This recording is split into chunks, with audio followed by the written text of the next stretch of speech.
Welcome back. There's going to be a video on how to set up the basics of trading, how to really get into it, because nobody really teaches you this part, how to place an order, what website should you use, what charts you should be looking at, and just the very, very simple stuff. So getting right into it, the software that everybody uses on the day trading space is going to be Tradingview. This is the application where you'll trade a paper account or fake money. This is the application where you're going to trade your prop firm accounts if you ever decide to get one. And if you ever decide to trade a live account, you could also do this through TradingView. This is like the main chart that most people use. So over here, I have a watch list. You can add all of the charts that you'd like to use. The most common and most popular ones right now are the NASDAQ, the S&P 500, and the Dow Jones. These are all indexes. These are all index futures. So what does that mean? You can come here over to the markets, right? We have indices or indexes. You have like your typical stocks. That's what most people think of when they think of day trading. Crypto, futures, which is like its own separate thing. Forex, which is just like currency pairs, bonds, blah, blah, blah.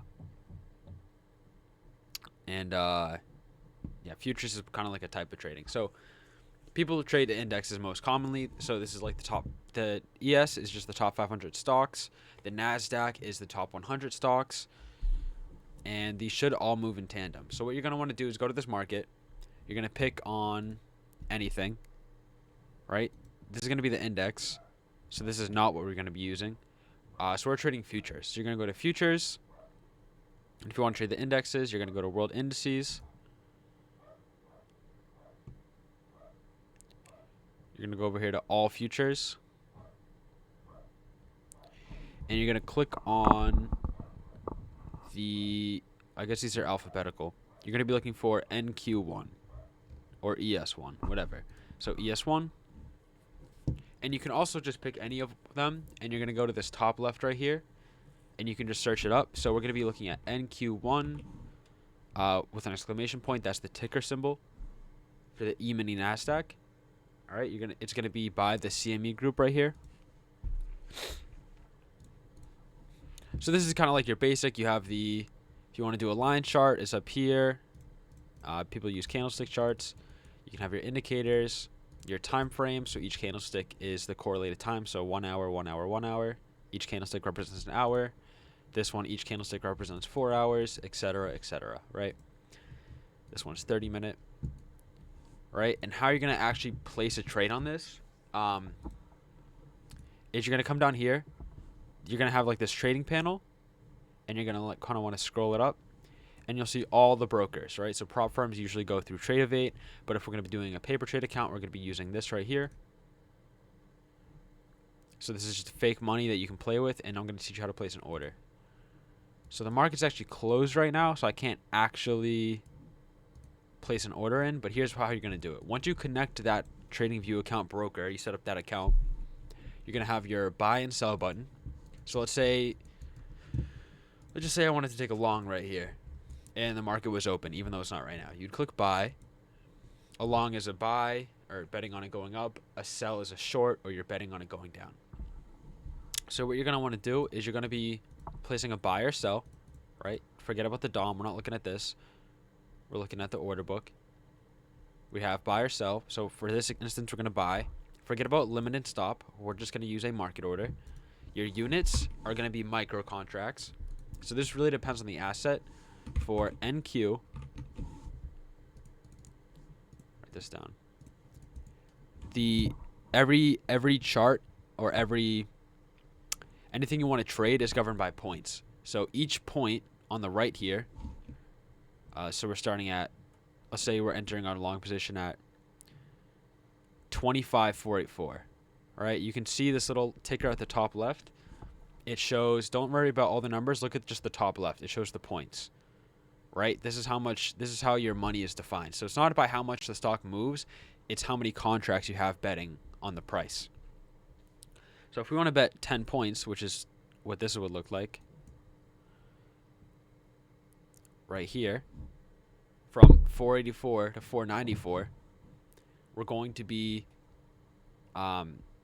there's going to be ticks involved. So there's 10 points,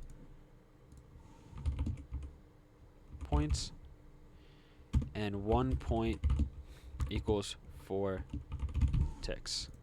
So we're going to be doing 4 points. 1 point is 1 tick.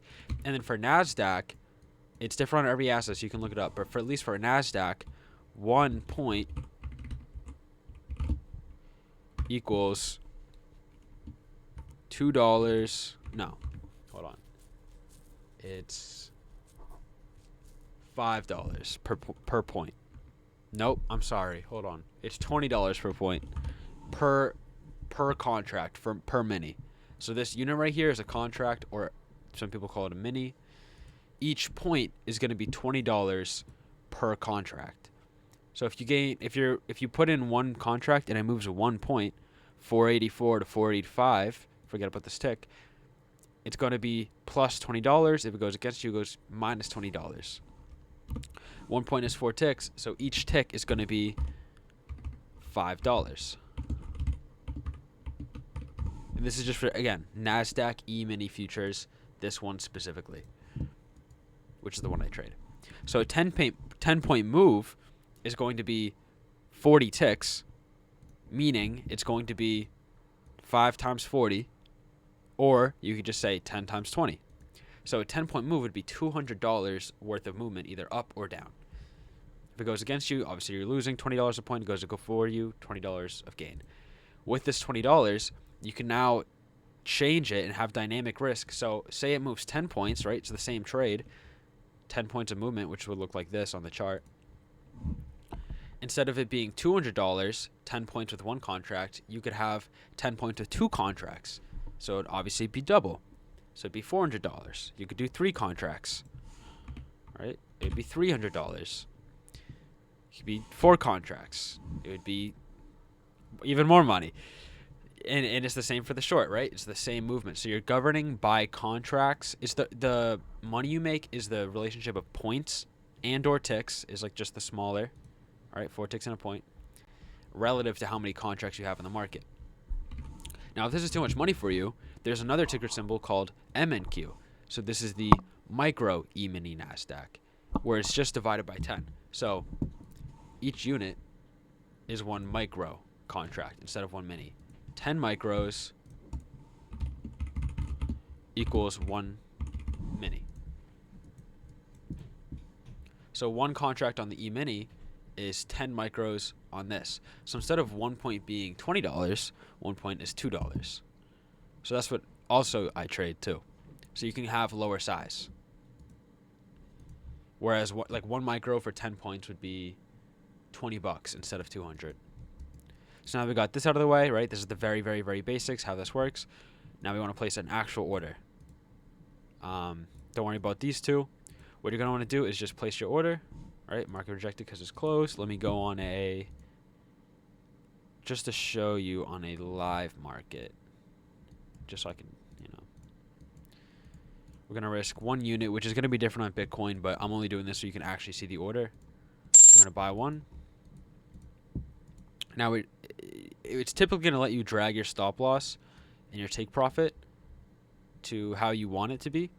But another way you could do this, if it doesn't allow you to do this, is, right, we're in a long, and we want to put our stop at this low. We could do a sell limit or a sell stop, right? Because if we're buying, we want to sell it back into the market to get rid of it. So you put your sell stop there. And if you want it to, you take profits at this high, you're also going to want to sell, right? It's kind of confusing because it changes stop and limit.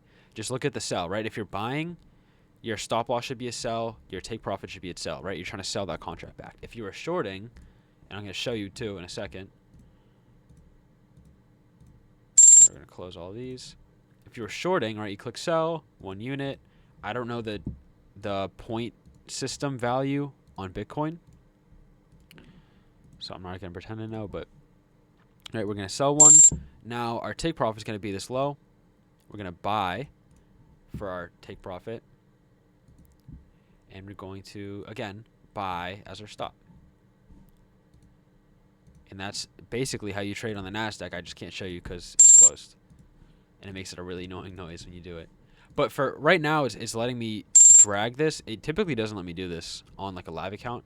Maybe it's just because it's a paper account, but I usually don't get this option. I have to manually place it, but this is good too. It shows you the positions. And then I'll show you with a long position, right? You have your tools on the left, right? Our risk to reward tool, we place it right on where we got in. Our stop is the low, and our take profit is right at that high. So our take profit is right here, 156 points away from our initial entry. So on Bitcoin, I'm assuming because our take profit is almost the exact amount of money, each contract equals $1 per point. That's what I'm guessing. And as you can see here, 93 points away, 94. So what would this look like on the NASDAQ if we use the correct figures with the $2 per point per mini or 20? You would just multiply this by, if you're on the micro, you do it by 2.